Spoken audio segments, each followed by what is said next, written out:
उपयोगाला येतं. Phi is flux per pole. Capital Z is total number of armature conductor. N is the speed of the rotation. P is number of pole. Capital A is number of parallel paths.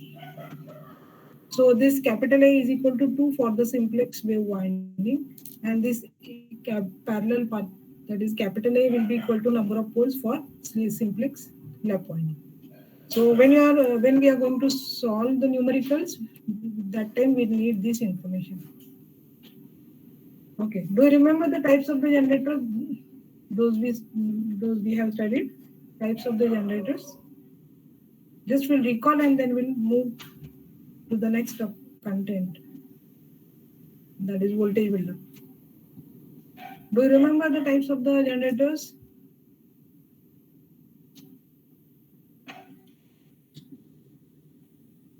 Basically, we'll have two types of the generators.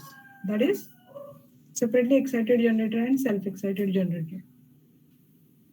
In case of separately excited generator, we are making use of separate DC source to excite the field winding to produce the flux. But in case of self-excitation generator, what we are doing?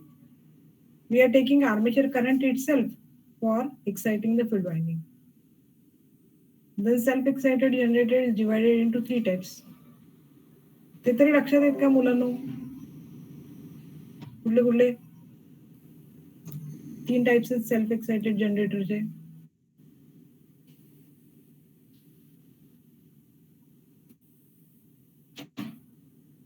Shunt generator, series generator, and compound generator. Shunt generator, series generator, and compound generator.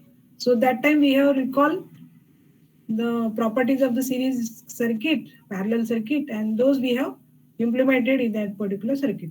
Okay, and then we have for that particular circuit we have written KCL and KVL.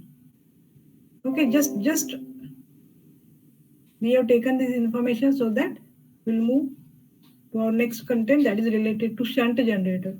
So what is shunt generator? In basic thing, if you consider field winding is connected in parallel with the armature, that is the thing. Field winding, armature, and the load. All the three they are connected in parallel. Okay, so all the three they are carrying different currents, but the voltage appearing across these three will be same, isn't it? Now we'll have to see voltage build-up of the shunt generator. The condition is that before loading this particular shunt generator, this process will have to complete. Before loading the shunt generator, it is allowed to build up its voltage. So first, you'll have to build up this particular voltage, might be up to the rated value, rated voltage. That is 230 volt. Normally, this rated value of the voltage that is written on the nameplate of the machine. So specifically in our lab, we are having the generators that is having the voltage rating of 230 volt. Okay. So what we'll do? On the no load condition itself, we'll allow to build up the voltage of the generator that is equal to 230 volt. Okay. Then we'll have to see the process of this particular voltage build-up. This is the characteristics that is showing this voltage build-up. Okay. Now these characteristics that is having two parameters. One is that is field current, IF, that is along x-axis, and another is a generated voltage that is along y-axis. Okay, IF field current along x-axis and EG, that is generated voltage along y-axis. These two parameters are there, and you'll have to see the variations between these two parameters, and you'll have to have the plot accordingly by changing one of these particular parameters. Okay, this curve that is showing how voltage is built up in case of shunt generator. The condition that you have to remember that before loading shunt generator, it is allowed to build up the voltage. Means before loading any shunt generator, you will have to build up the voltage, rated voltage for that particular generator.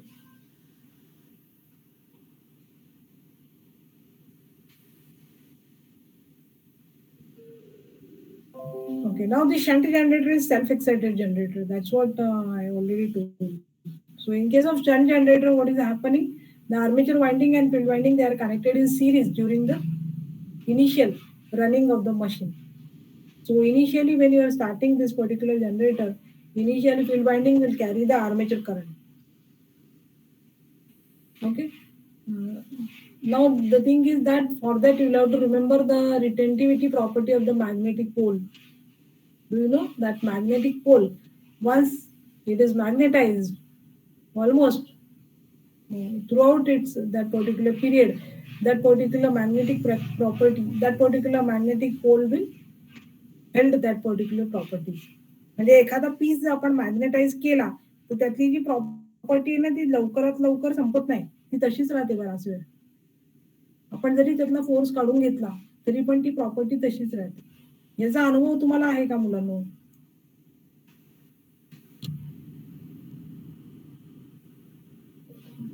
याचा अनुभव तुम्हाला आहे का? Magnet तुम्ही कधी बघितलं नाही? मॅग्नेटची कधी खेळला नाही तुम्ही? मॅग्नेट.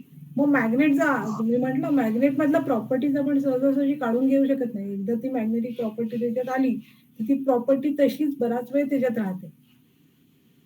मग कालांतराने कदाचित ती कमी होत जाईल पण ती तशीच राहते. मग तीच कुठेतरी थिअरी आपण आता इथे वापरणार आहे जनरेटरला. म्हणजे काय होतं जनरेटर जेव्हा पहिल्यांदा इन्स्टॉल करतो आपण, फर्स्ट टाइम जेव्हा आपण इन्स्टॉल करतो तेव्हा आपण तो सेपरेटली एक्साइटेड जनरेटर म्हणूनच वापरतो. म्हणजे त्याला काय करतो त्याचा फील्ड एक्साइट करायसाठी आपण डीसी सोर्स वापरतो, त्याची फील्ड एक्साइट करतो आणि एकदा का ते मॅग्नेटाइज झाले की पुढच्या वेळी जेव्हा आपण तो जनरेटर वापरतो शंट जनरेटर म्हणून, तेव्हा आपण काय करतो त्यातलं जे फ्लक्स आहे, त्यात जे फ्लक्स अवेलेबल आहे तेच फ्लक्स आपण त्याच्या ऑपरेशनसाठी यूज करतो. तर त्या जो फ्लक्स त्याच्यात अवेलेबल असतो त्याला आपण म्हणतो रेसिड्युअल मॅग्नेटिझम. हे लक्षात येतंय का मुलांनो? आपण जो वापरतो तो इलेक्ट्रोमॅग्नेट असतो ना, म्हणजे मॅग्नेटिक पोल आहे आणि त्याच्यावर वाइंडिंग वाऊंड केलेली आहे. जसं वाइंडिंग मधनं करंट फ्लो होईल तसं फ्लक्स प्रोड्यूस होईल. बरोबर की नाही? बरोबर आहे का मुलांनो? म्हणजे एक दोनदा तो जनरेटर यूज केल्यानंतर त्या पर्टिक्युलर मॅग्नेटिक मटेरियलमध्ये ऑटोमॅटिकली मॅग्नेटिक फ्लक्स असेलच. थोडाफार, अगदी थोडासा. जेव्हा तुम्ही ते जे मशीन आहे ते सेल्फ एक्साइटेड जनरेटर म्हणून यूज कराल, तेव्हा त्याच्यात ऑलरेडी काहीतरी फ्लक्स असेल आणि तोच फ्लक्स आपण त्याच्या ऑपरेशनसाठी यूज करणार आहे. म्हणजे तिथे आपण डीसी सोर्स वापरत नाही. तर आपण काय करतो, तोच जो मॅग्नेटिझम आहे रेसिड्युअल मॅग्नेटिझम तोच आपण यूज करतो. तो कसा यूज करतो ते आपल्याला बघायचं आहे. Before loading the shunt generator, it is allowed to build up its voltage up to 230 volt. Usually, there is always present some residual magnetism in the pole. हा रेसिड्युअल मॅग्नेटिझम म्हणजे काय हे तुम्हाला मी सांगितलं. तो तिथे आहे, मॅग्नेटिक फ्लक्स आहे. या मॅग्नेटिक फ्लक्स मध्ये आपण आता काय करणार आहे, सुरुवातीला आर्मेचर फिरवणार आहे. मग जसं आपण आर्मेचर फिरवू तसं काय होणार आहे, hence the small EMF is produced initially in the armature. See, both the things are there. Armature rotation is there and the presence of flux is there. So we are rotating the armature in the presence of the flux. Therefore, small EMF is inducing in the armature conductor. Now this EMF circulates small current in the field circuit. Already I told that in this particular self-excited generator, the field circuit and armature circuit, they are connected in series during the initial operation of the machine. So this EMF induced in the armature conductor produces armature armature current. Now this armature current that is flowing, it is also flowing through the field winding. Okay, so when it is flowing through the field winding, what is happening? It increases the pole flux. Naturally, it increases the pole flux. Okay, then what is happening next thing? This is a cumulative process. We'll see that particular characteristics. See, at the starting, see, when the point you'll have to consider O small a, means even when field current is zero, there is some residual voltage due to residual magnetism. This is represented by OA. Okay, so this is already there.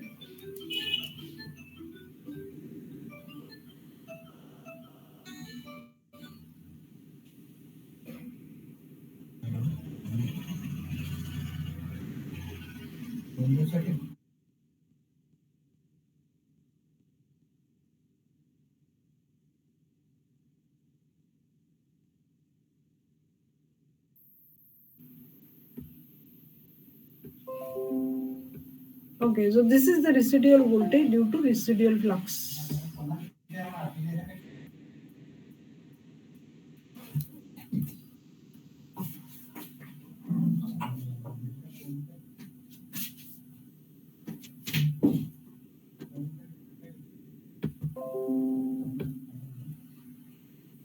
Okay, the next thing is that due to this residual EMF, what is happening? This particular residual EMF will send the armature current through the field circuit. Okay, now see here. After this point A, field current has been increased. At this particular origin, field current is 0. Means when residual magnetism inducing residual EMF in the armature, field current is 0. But once this residual EMF is appearing across the armature, it is sending armature current through the field winding. See, field current has been increased, which is represented by OB, which is on the x-axis. Now, as this field current has been increased, naturally flux that is going to increase. So, corresponding to this particular increased field current, you will find that the voltage which is induced in the armature that is going to rise. See this dotted line.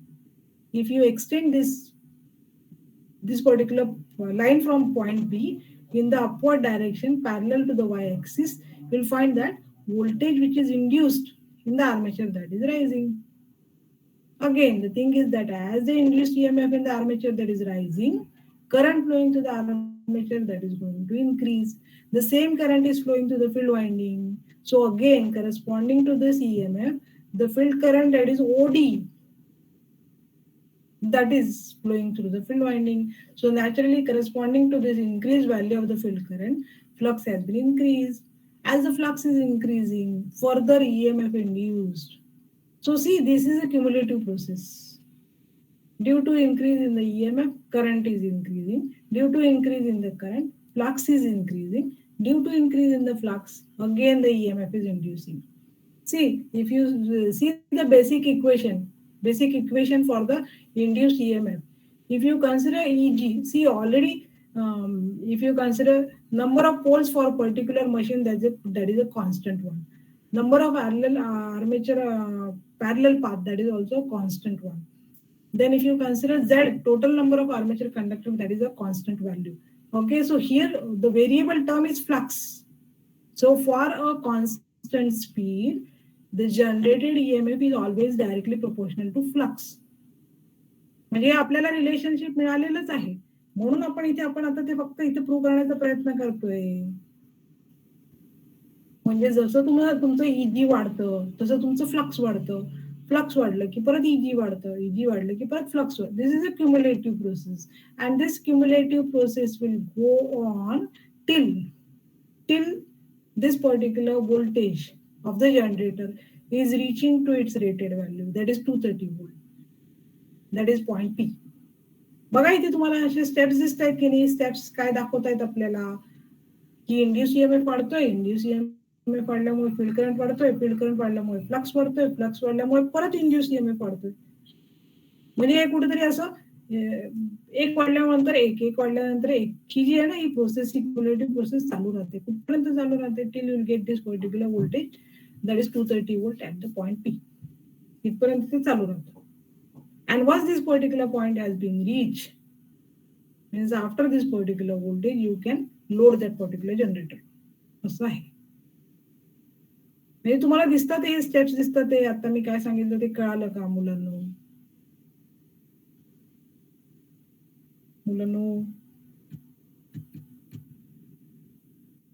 कळालं की नाही?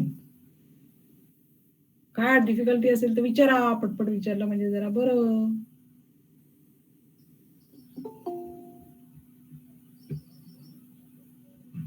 समजलं का रे Jadhav, Prathamesh? Yes. रिसिड्युअल magnetism जर आपल्याला समजलं तर बाकी पुढचं समजायला काही अवघड नाही. रिसिड्युअल मॅग्नेटिझम म्हणजे काय? पर्टिक्युलर मॅग्नेटिक पोल त्याच्या प्रॉपर्टीज रिटेन करतो. म्हणजे एकदा तुम्ही तो मॅग्नेटाइज केला की त्यातनं मॅग्नेटिक प्रॉपर्टीज आपण सहजासहजी काढू नाही शकत. म्हणजे एखादा आयर्न पीस जरी आपण सारखा मॅग्नेटच्या जवळ जवळ जवळ जवळ नेत राहिलो तर तो पण मॅग्नेटिक प्रॉपर्टीज करतो काही क्षणासाठी. तो पण मॅग्नेट म्हणून ऍक्ट होतो. काही कालांतराने कदाचित ती मॅग्नेटिक प्रॉपर्टी निघून जाते, पण तेवढ्या वेळासाठी तो मॅग्नेट म्हणून ऍक्ट होतो. समजलं का मुलांनो? मग तो मॅग्नेटिझम आपल्या या फील्ड पोलमध्ये असतो आणि म्हणून सुरुवातीला आपल्याला थोडंसं करंट मिळतं. एक 5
मॅम तुम्ही माईक म्यूट केलाय.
हॅलो मॅम, तुम्ही म्यूट आहो.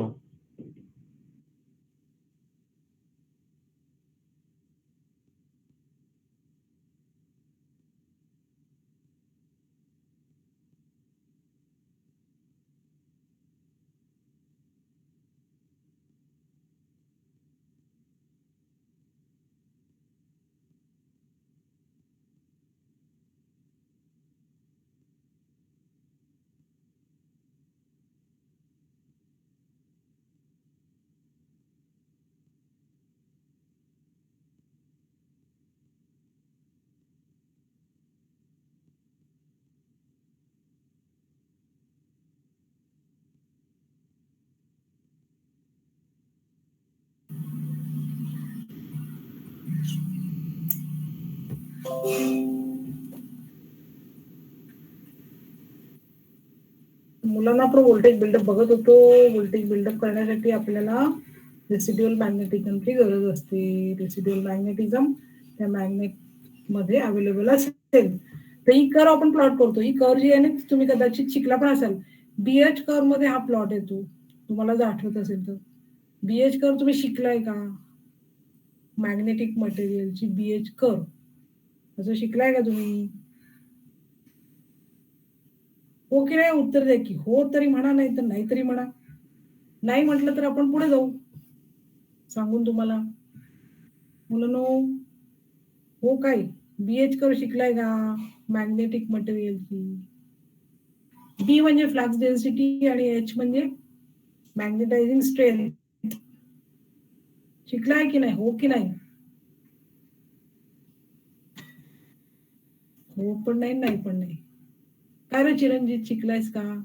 प्रथमेश, मंदन पटेल, असं काय ऐकलंय काय? BH कर, BH कर. पूजाने ऐकलंय का?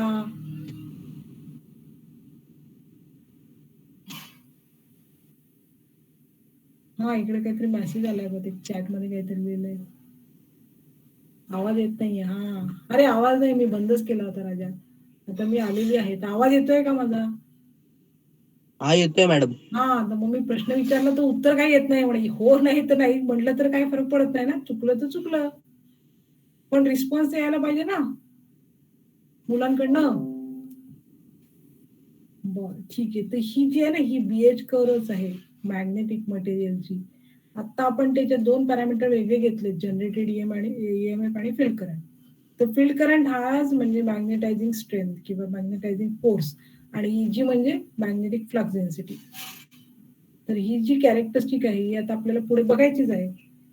तर आता काय केलंय आपण, या जनरेटरचं व्होल्टेज बिल्डअप केलेलं आहे आणि आता आपला जनरेटर लोड होण्यासाठी तयार झालाय. जनरेटरला लोड काय लावायचं हे मी तुम्हाला सांगितलं होतं. तुम्हाला आठवतंय काय जनरेटरला लोड लावणार आपण? सांगा बरं, आठवतंय का मुलांनो? जनरेटरला काय लोड लावणार आपण?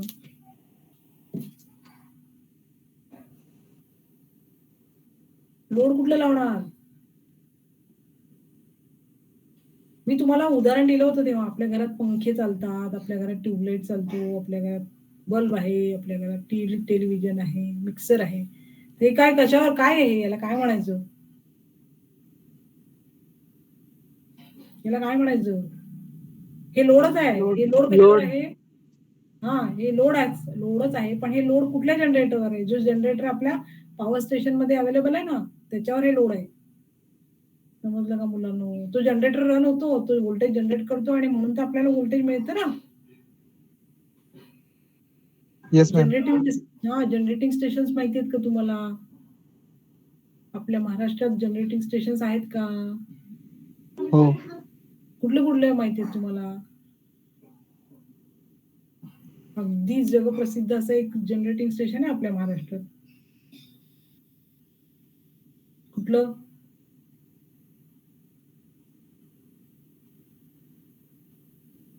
महाराष्ट्राला सप्लाय करणारे जनरेटिंग स्टेशन माहिती आहेत का तुम्हाला मुलांनो? तिथेच तर आपण जे शिकतोय ना, आपण आता शिकतोय ते DC जनरेटर शिकतोय, पण तिथे AC जनरेटर्स आहेत. पण त्याचा पर्पज तर सारखाच आहे ना. जे आपल्याला देतं व्होल्टेज, ते आपल्याला इलेक्ट्रिकल पॉवर सप्लाय करतं, म्हणून तर आपले अप्लायन्सेस चालतात. तर हे जे अप्लायन्सेस आहेत ना, हेच म्हणजे लोड. मग ते लोड देण्याच्या आधी आपल्याला इथे काय कंडिशन आहे? DC जनरेटरचं रेटेड व्होल्टेज डेव्हलप झालं पाहिजे. तर ते असं आपण डेव्हलप केलेलं आहे. Before loading the shunt generator, it is allowed to build up its voltage. Usually there is always present some residual magnetism in the pole. तर हा residual magnetism म्हणजे retentivity आहे, magnetic property. Hence the small EMF is produced initially. म्हणजे आता इथे आपण DC source वापरत नाही, सेपरेट DC सोर्स वापरत नाही, तर इथे आपण याच फ्लक्सचा वापर करतो. This EMF circulates a small current in the field circuit which increases the pole flux, provided field circuit is properly connected to the armature. Otherwise, the effect is that this current will wipe off the residual magnetism. When the flux is increased, generated EMF is increased, which further increases the flux and so on. So this is a cumulative process. In the given figure 1.17, OA is the induced EMF due to residual magnetism, which appears across the field circuit and causes the field current OB to flow. मी मगाशी तुम्हाला सांगितलं OA, त्याच्यामुळे काय होतं? OB हा field current flow होतो. This current increases the residual flux and hence produces larger induced EMF, which is represented by OC. This is OC. Okay, in turn, this increased EMF OC causes an even larger current OD. Yes, OD. Even larger current OD, which creates more flux for still larger EMF and so on. This goes on till the point P. Okay. Now here, this is some theory. Theory is related to that particular circuit. Now the generated EMF in the armature has to supply ohmic drop across the field winding, IF into RSH. IR. Do you know Ohm's law? V is equal to IR. Ohm's law. Yes, ma'am. Yes, same thing we are using here. So this is V is equal to I into R. Which I? Field current. Which resistance? Shunt field resistance. So it is RSH. So this is the voltage across field winding, IF into RSH. Okay, so that generated EMF has to supply ohmic drop across the field winding, and secondly, it has to overcome the opposing self-induced EMF in the field coil. That is L into DIF by dt. Okay, so if you have, this is the equation. So if you consider this equation, when it is reaching to point P, what is happening? This particular part, that is completely, well, actually, if you see the basics of the that particular field inductance, you'll find that this particular term L DIF upon dt, this is nothing but the energy stored in that particular inductor. Okay, as the field current increases, more and more drop that is taking place across the field resistance. This particular term that goes on reducing. So when it is reaching to point P, what is happening?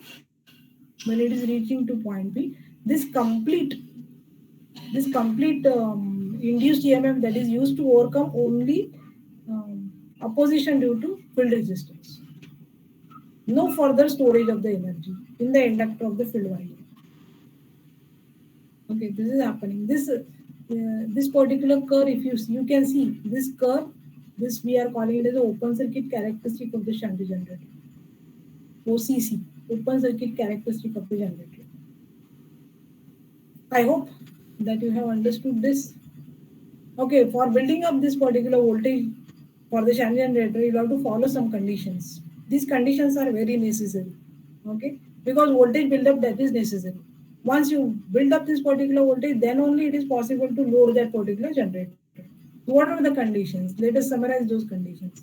First and most important condition, there must be some residual magnetism in the generator poles. Then only it is possible to have this particular build-up of the voltage. What is this? There must be some residual magnetism in the generator pole. Second, for the given direction of the rotation, shunt field coil should be correctly connected to the armature. Means during the initial working of that particular machine, what is happening? Armature current is flowing to the field circuit. So field current and armature current is same. If this is happening, then only this cumulative process will go on. Otherwise, if it is in opposition, then it will wipe off the residual flux. So this is another condition. For the given direction of rotation, shunt field coil should be correctly connected to the armature. That is, they should be so connected that induced current reinforces the EMF produced initially due to residual magnetism. Okay. Then third condition. If excited on open circuit, its shunt field resistance should be less than critical resistance. Okay, we'll have to see what is the critical resistance. Okay, which we can find out from OCC. Then the next condition, if excited on load, then its shunt field resistance should be more than certain minimum value of the resistance, which is given by the internal characteristics. So in the coming theory, you will have to consider this OCC and internal characteristics. But always you have to remember these four conditions are there. If these conditions are satisfied, then only it is possible to have the buildup of the voltage. Then other factors affecting the voltage building of the generator. Okay, for that we'll have to consider this particular figure. Phi R and Phi F. Phi R and C. In the first diagram, Phi R and Phi F, they are in the same direction. In the second diagram, Phi R and Phi F, they are in opposition. Can you see this difference? Can you see this difference? Can you see the difference? Phi R and Phi F. Yes ma'am. बस एकच मला उत्तर येतं. मला असं वाटतं जाधव आहे का प्रथमेश? हो मॅम, बोला. म्हणजे प्रथमेश जाधवने आता येस मॅडम म्हटलं का? नाही नाही मॅडम. मुन्नन. अच्छा, मुन्नन किंवा प्रथमेश. चिरंजीत पण आता काय बोलत नाही आणि पूजा पण काय बोलत नाही. बाकीचे तर काय नाहीच. ऐकायला जातं की नाही समजत नाही त्यांना. काय रे बाबा तेजस, प्रज्वल, राहुल, यश, ऐकायला येते का रे मुलांनो? हो मॅम. येते ऐकायला? Uh, In addition to the factors mentioned above, there are some other factors which affect the voltage building of the self-excited DC generator.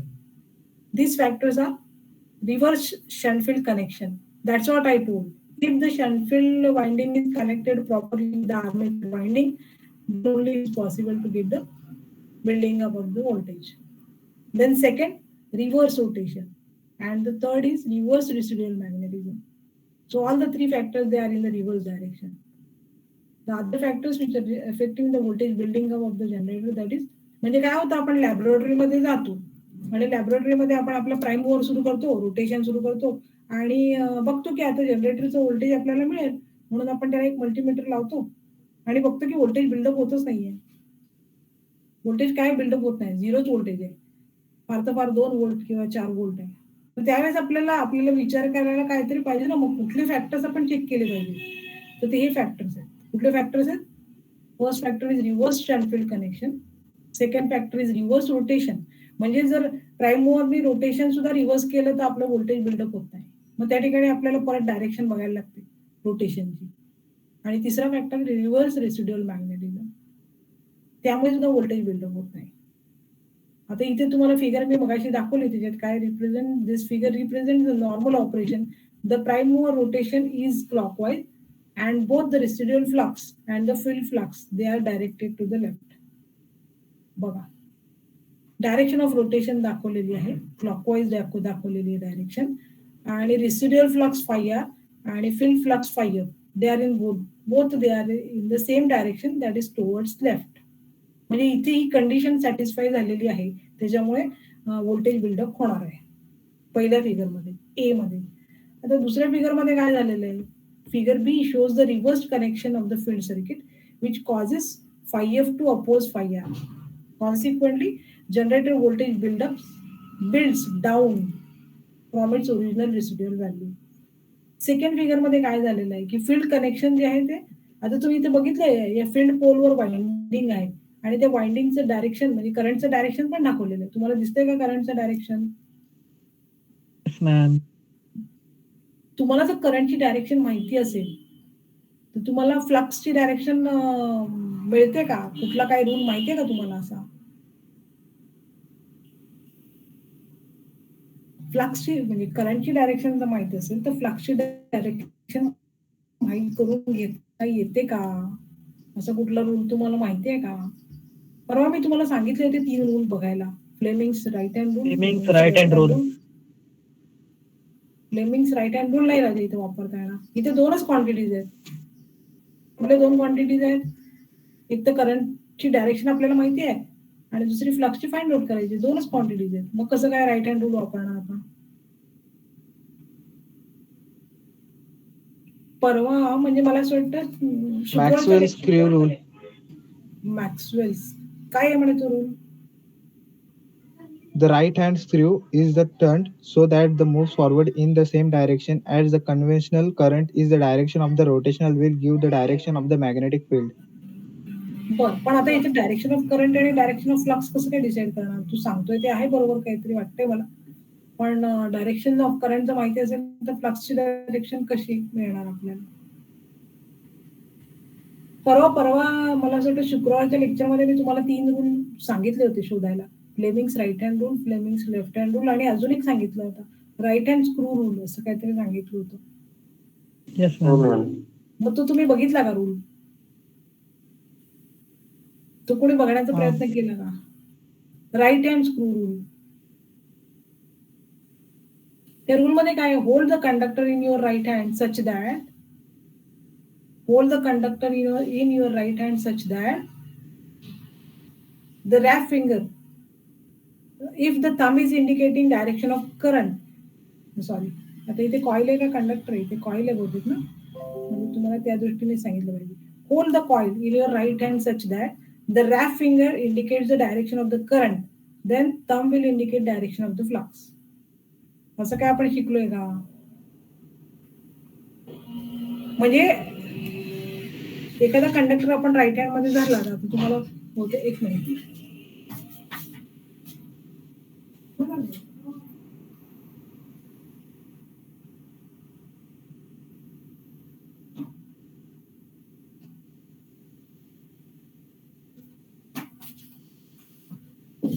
म्हणजे ते तुम्हाला, मला असं वाटतं तर नेटवर दाखवलं पाहिजे. मुलांनो, आपलं बेसिक कसं व्हायचं रे? बेसिकच आपलं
बघा, असं काहीतरी रूल असतो.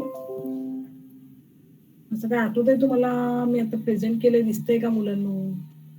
याला म्हणायचं right hand thumb rule, right hand screw rule, असं काहीतरी आहे.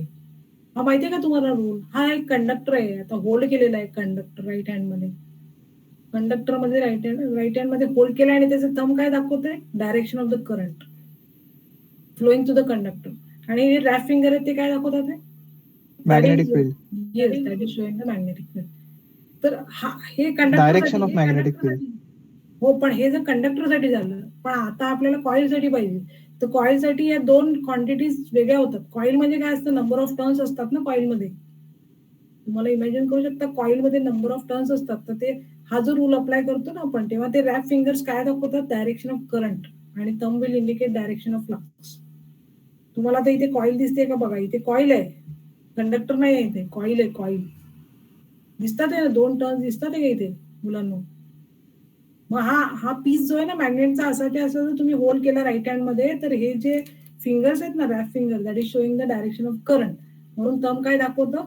Direction of flux. म्हणून ते फाय एफ जे ते टॉवर्ड्स राईट दाखवलंय. समजतंय का नाही मला माहित नाही. हा हा Yes, ma'am. एका कंडक्टर साठी हा रूल आहे, एका सिंगल कंडक्टर साठी. आणि ती जर आपण वाऊंड केली तर कॉईल तयार होते. कॉईल माहिती तुम्हाला, जुन्या काही आपण टेलिफोन वापरायचो ना, ती टेलिफोनला ती वायर असायची, ती कॉईल सारखी असायची. तुम्ही बघितलं का? जुने टेलिफोन असायचे. Yes, ma'am. तर ती जी आहे ना, ते कॉईल स्ट्रक्चर आहे, त्याला कॉईल म्हणतात होता. म्हणजे ते फक्त मी तुम्हाला एक्झाम्पल दिलं की बाबा तशा प्रकारचे कॉईल असते. मग कॉईल जेव्हा आपण युज करतो ना, तेव्हा हा रूल चेंज होतो. चेंज होतो म्हणजे काय? Thumb will indicate direction of flux आणि wrap finger will indicate direction of current. तर कंडक्टर आणि कॉईल साठी हा रूल थोडा वेगळा आहे. हे लक्षात आलं असेल तर तुम्हाला आता इथे डायरेक्शन ऑफ फ्लक्स समजेल मी जे सांगते ते. आता इथे आपल्याला डायरेक्शन ऑफ करंट माहिती आहे. कशी आहे डायरेक्शन ऑफ करंट? होल्ड केलं, रॅप फिंगर दिसले, फ्लक्स कुठे येणार आहे? Towards right, sorry towards left, पाहिजे. जमतंय का मुलांनो? हो मॅम. आणि येस मॅम. आता दुसऱ्या डायरेक्शन मध्ये, दुसऱ्या फिगर मध्ये बघा, बी मध्ये आता डायरेक्शन चेंज झाली आहे करंटची. त्याच्यामुळे तुमचं फ्लक्स कुठे येणार आहे? फ्लक्सची टुवर्ड्स राईट. डायरेक्शन हा टुवर्ड्स राईट. म्हणजे आता आपल्याला हे स्वतःला करता आलं पाहिजे. कुठला रूल आपण वापरला? Right hand thumb rule, right hand screw rule. पण त्यात दोन प्रकार आहेत. एक कंडक्टर साठी अप्लाय करता येतो आणि दुसरा जो आहे तो कॉईल साठी. हे लक्षात ठेवायचं नाही. कंडक्टर मध्ये काय होतं? थंब जे आहे ते करंट डायरेक्शन दाखवतं आणि रॅप फिंगर जे आहे ते डायरेक्शन ऑफ मॅग्नेटिक फील्ड दाखवतं. तर कॉईल मध्ये काय होतं? कॉईल मध्ये wrap fingers magnetic field current दाखवतं आणि थंब जो आहे तो फ्लक्स दाखवतो किंवा मॅग्नेटिक फील्ड दाखवतो. तर आता जसं आपण शिकत जाऊ तसं थोडंसं तुमची कन्सेप्ट क्लिअर होतील. तुम्ही आता हे लॉस शिकलेले आहात पण तुम्हाला ते आठवत नाही, तर ते रिकॉल करायला पाहिजे आपल्याला. तर आता इथे बी म्हणजे काय? Magnetic flux density, that is representing flux, that is representing magnetic field, म्हणजे करंट आणि फ्लक्स. तर दिसला का रूल तुम्हाला? समजला का मुलांनो? म्हणजे तुम्हाला Yes, जर ma'am. डायरेक्शन ऑफ करंट माहिती असेल तर तुम्हाला मॅग्नेटिक फ्लक्सची डायरेक्शन काढता येते. तर इथे आपण सेकंड फिगर मध्ये बघितलं की काय झालं. आता Φf म्हणजे flux produce by the field winding that is opposing the residual flux. तर या ठिकाणी काय होणार आहे? व्होल्टेज बिल्डअप होणार नाही. व्होल्टेज बिल्डअप होणार नाही. तिसऱ्या फिगर मध्ये काय होते बघूया. In C figure, reverse armature rotation causes the reversal of the voltage produced by the residual magnetism. Even though the field coil connection are correct, the reversed field current causes flow causes phi f to oppose phi r, so that voltage builds down from its original residual value. म्हणजे तिसऱ्या figure मध्ये पण तेच होत आहे जे दुसऱ्या figure मध्ये झालेलं आहे. फाय आर आणि five F they are opposing. म्हणजे तुमची फील्ड काय म्हणतात त्याला, हे आता या ठिकाणी रोटेशन आपण चेंज केले, डायरेक्शन ऑफ रोटेशन चेंज केले. बघा पहिल्या दोन फिगर मध्ये क्लॉकवाईज रोटेट होत होतं आपलं आर्मेचर, आता अँटी क्लॉकवाईज रोटेशन होत आहे. म्हणून काय झालेलं आहे, फाय एफ आणि फाय आर पुन्हा अपोज मध्ये आलेले आहेत. म्हणजे पुन्हा आपलं व्होल्टेज बिल्डअप होणार नाहीये. म्हणजे जनरेटर लॅब मध्ये आपण गेल्यानंतर सडनली आपलं व्होल्टेज जर बिल्डअप होत नसेल तर आपल्याला या सगळ्या गोष्टी बघायला लागतात.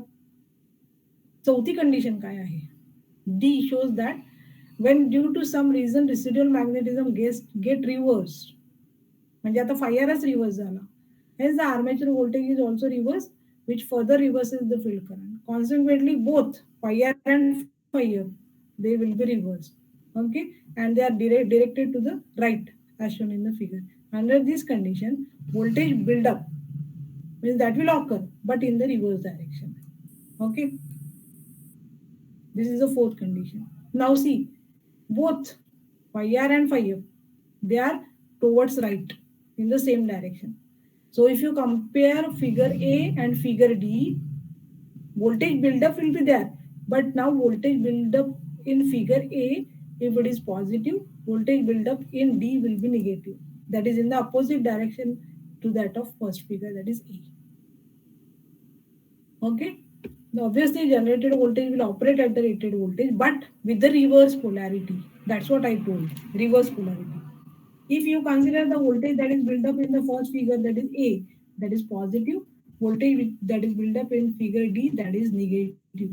But certainly it will build up. Okay. So these are the four figures that is representing the relationship between residual flux and the field flux. If they are in the same direction, if they are additive, then only voltage buildup will be possible. And once voltage buildup means builds up, it is possible to load that particular generator. समजते का मुलांनो? Yes ma'am. या conditions महत्वाचे आहेत. Conditions महत्वाचे आहेत, factors पण महत्वाचे आहेत आणि कॅरेक्टरिस्टिक्स पण महत्वाचे आहेत जिथे आपण व्होल्टेज बिल्डअप केलेलं आहे. पण हे कशाशी रिलेटेड? हे फक्त शंट जनरेटरशी रिलेटेड आहे, सिरीजशी नाही किंवा कंपाऊंडशी पण नाही. सिरीजशी नाही, कंपाऊंड मध्ये कदाचित शंट वाइंडिंग येते म्हणून तिथे थोडासा आपण उपयोग करू शकतो. So this is only happening in case of shunt generator. ही आपण एक प्रोसेस बघितलेली आहे. आता आपल्याला बघायचं next point, that is armature reaction.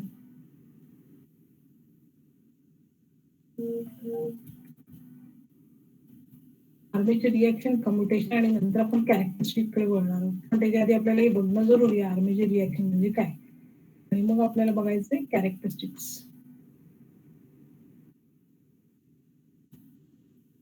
हे कशासाठी जरुरी आहे तर हे आपण शिकलो नाही तर आपल्याला मग कळत नाही ना की बाबा जनरेटर आपला सुरू का होत नाही, व्होल्टेज का दाखवत नाही, आपलं जे मल्टीमीटर आहे त्याच्यात झिरो का येते.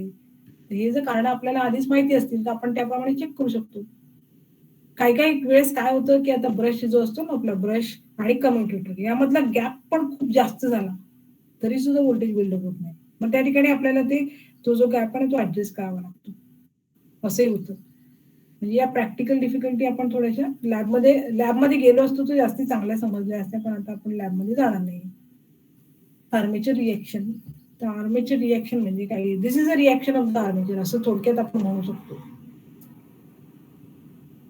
By the armature reaction is meant the effect of the magnetic field set up by the armature current on the distribution of the flux and the main pole of the generator. आता या ठिकाणी तुम्ही लक्षात घ्या दोन गोष्टी. पहिली गोष्ट आहे की magnetic flux that is an essential parameter for the generation of the voltage. Magnetic flux is created by magnetic pole. आपल्याला ते गरजेचंच आहे. That is the flux produced by the magnetic pole, that is the main flux. That is the main flux. जे आपल्याला गरजेचंच आहे. पण आता काय होतं, हे एक फ्लक्स त्या जनरेटरमध्ये प्रेझेंट आहे, अजून एक फ्लक्स तिथे प्रेझेंट आहे. तर ती फ्लक्स कुठे आहे? आता त्यासाठी आपल्याला थोडंसं बेसिक बघायला लागेल. बेसिक बघायचं म्हणजे तुम्हाला ही प्रॉपर्टी माहिती आहे का, whenever there is a flow of the current, always it is accompanied by the magnetic field. हे तुम्हाला माहिती आहे का? करंट फ्लो झाला की तिथे मॅग्नेटिक फील्ड असते. हे कुठं ऐकलंय का आपण असं? तर असंच असतं, जेव्हाही करंट फ्लो होतो तेव्हा always it is means there is a presence of magnetic field surrounding that particular conductor. म्हणजे करंट फ्लो झाला की मॅग्नेटिक फील्ड. मग आता आपण काय करतोय, आपल्या प्रिन्सिपल नुसार काय होतंय, फ्लक्स मध्ये आपण कंडक्टर रोटेट करतोय, कंडक्टर मध्ये ईएमएफ इंड्यूस होतोय. ईएमएफ इंड्यूस झाल्यामुळे आर्मेचर सर्किट क्लोज आहे म्हणून आर्मेचर करंट फ्लो होत आहे. आता या ठिकाणी आर्मेचर करंट आलेला आहे म्हणून आर्मेचर फ्लक्स तिथे क्रिएट होतो. आता दोन फ्लक्सेस मधला डिफरन्स आपल्याला माहित पाहिजे. पहिला फ्लक्स कोणता, flux that is created or that is generated by the magnetic pole, जो आपल्याला इसेन्शियलच आहे, आपल्या बेसिक वर्किंग प्रिन्सिपल साठी तो पाहिजेच, बरोबर की नाही. त्यासाठी आपण काय यूज केलेलं आहे, मॅग्नेटिक पोल यूज केलेला आहे, त्याच्यावर वाइंडिंग आपण यूज केलेली फील्ड कॉइल, त्यातनं आपण करंट फ्लो केला. So it is means having magnetic flux in the air gap of the generator, and in that particular flux we are rotating the armature conductor. So according to the Faraday's law of electromagnetic induction, EMF is induced in the armature conductor. As the armature circuit is closed, armature current flows. Due to presence of this armature current, there is a armature flux. So now there are two fluxes. One is a flux produced by the main pole, and the second is a flux produced by the armature current. So this particular armature flux that is having some effect on the main flux, that particular process we are calling it as the armature reaction. It is a reaction of the armature flux over the main flux. So in what way that is affecting, that we'll have to see. आता मी दोन fluxes सांगितले, हे कुठेतरी visualise करता आले का आपल्याला, याचा डिफरन्स समजला का मुलांनो? हो मॅम, समजला. तो जर डिफरन्स समजला तर आर्मेचर रिएक्शन समजायला काय अवघड नाहीये. तर आपल्याला फ्लक्स हवाच आहे, पण फ्लक्स कुठला पाहिजे आपल्याला, जो आपल्या मॅग्नेटिक पोलने क्रिएट केलेला आहे. जो फ्लक्स आता आर्मेचर करंटने प्रोड्यूस केलाय तो फ्लक्स आता मेन फ्लक्सला अफेक्ट करणार आहे. मग त्याच्यासाठी म्हणजे त्यासाठी जो कुठला इफेक्ट होणार आहे तो आता आपल्याला न्यूट्रलाइज करायचा आहे. तर ती जी स्टडी आहे that we are calling it as armature reaction, ते आपल्याला शिकायचं आहे. तर मला असं वाटतं की आजच्या पुरतं एवढंच. उद्या आपण आर्मेचर रिएक्शन डिटेलमध्ये शिकू. समजलं का? ठीक आहे, ओके मॅम. बरं. आपण मला आज हे विचारायचं होतं की आता आपल्याला प्रॅक्टिकल सुरू करायचे. तो टाइम टेबल आहे तुमच्याकडे? टाइम टेबल आहे का तुमच्याकडे? पूजा टाइम टेबल आहे का तुझ्या? पूजा आहे का? पूजा आहे पूजा? Yes ma'am. आहे का मॅम टाइम कोणतं table? Time table? Time table म्हणजे लेक्चर्सचं? क्लासचं टाइम टेबल आपल्या आहे का टाइम टेबल? मॅम मी आहे. मग ते टाइम टेबल मध्ये लेक्चर दाखवलेले आहेत आणि प्रॅक्टिकल पण दाखवलेले आहेत का? हो मॅम एक दाखवलेले- मिनिट मी हा. हो हो.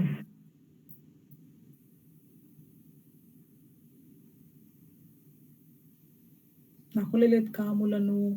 प्रॅक्टिकल घ्यायला पाहिजे ना आता आपल्याला, ऑनलाईन प्रॅक्टिकल.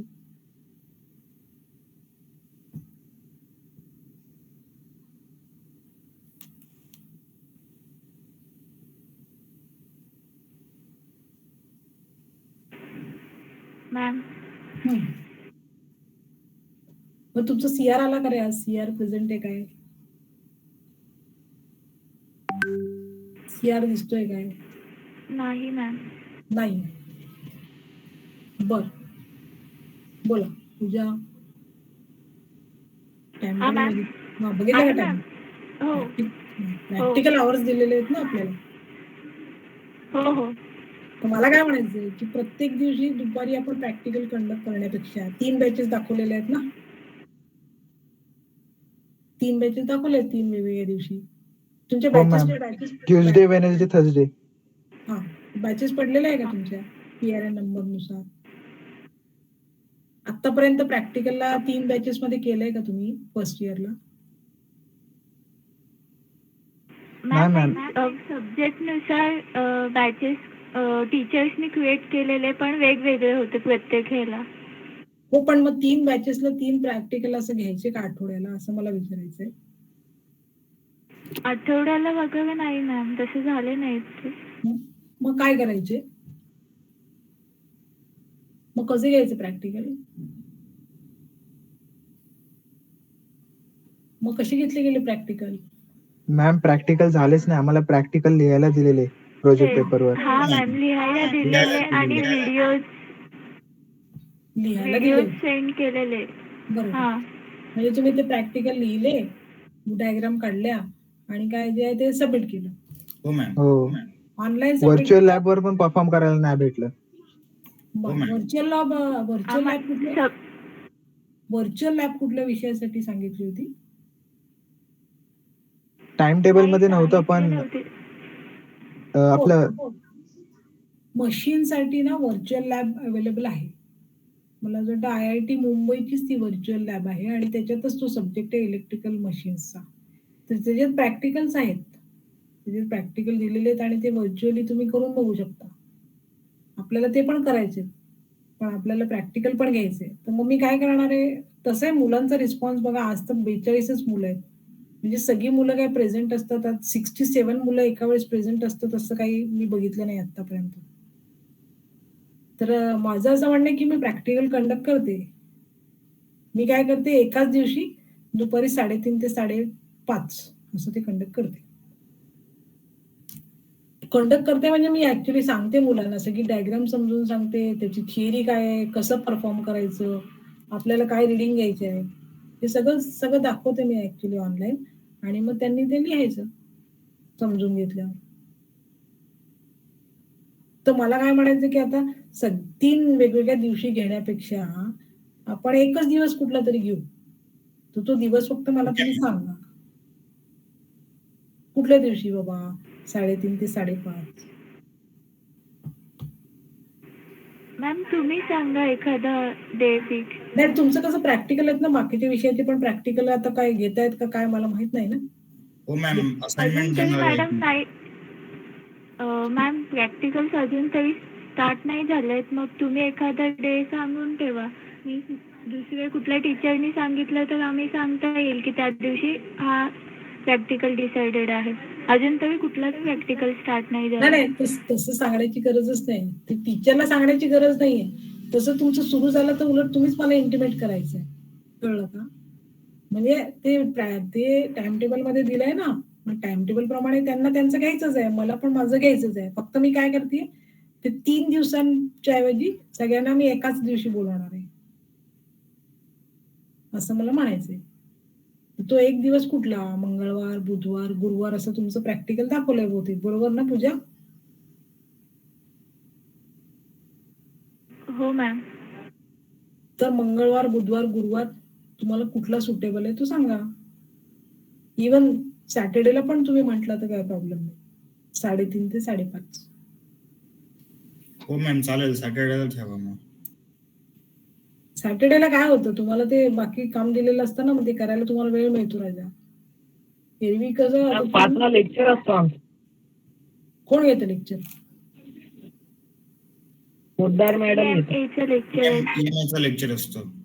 ठीक आहे ना, आपल्या टाइम टेबल मध्ये आपल्याला टाइम स्लॉट दिल्या म्हणजे आपण 3:30 ते 5:30 यूज करू शकतो. आपण सांगू शकतो त्यांना की 5:30च्या नंतर घ्या तुमचं लेक्चर, ते करू शकतो आपण.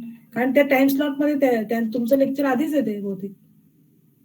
टाइम स्लॉट मध्ये आधीच दिलेलं लेक्चर. पोद्दार कोण आहे? हो मॅम. तिचं लेक्चर आधीच दिलेलं आहे, त्याच्यामुळे आपण ते करू शकतो. किंवा मग 3:30च्या वेळी 3ला सुरू करू, 3 ते 5 घेऊ, म्हणजे हा प्रॉब्लेम चालेल नाही. नाही. चालेल. 5च्या आधीच ते प्रॅक्टिकल संपलं तर काही प्रॉब्लेमच नाही ना. उगीच काही गरजच नाही आपल्याला कोणाला काही सांगण्याची.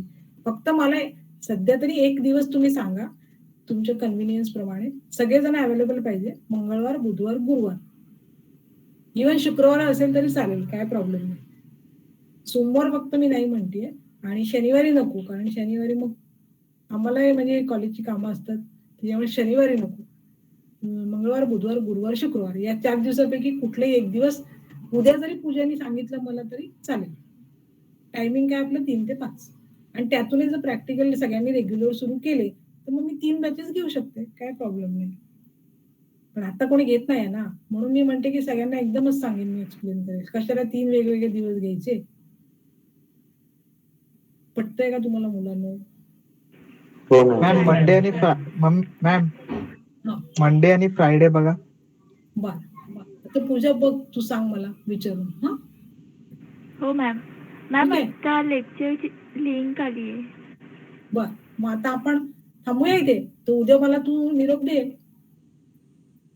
हो मॅम, मी चालेल. सांगते. मी सर हा म्हणजे आपलं तू मॅम अटेंडन्स नका लावू. आता तुमचं लिंक आली आहे म्हणताय ना लेक्चरची, आज हो. लिव्ह केलं तरी चालेल. उद्या आपण 11:30ला कंटिन्यू करू, ठीक आहे? आता 11:30 12:30 लेक्चरची लिंक आली आहे का? हो मॅम.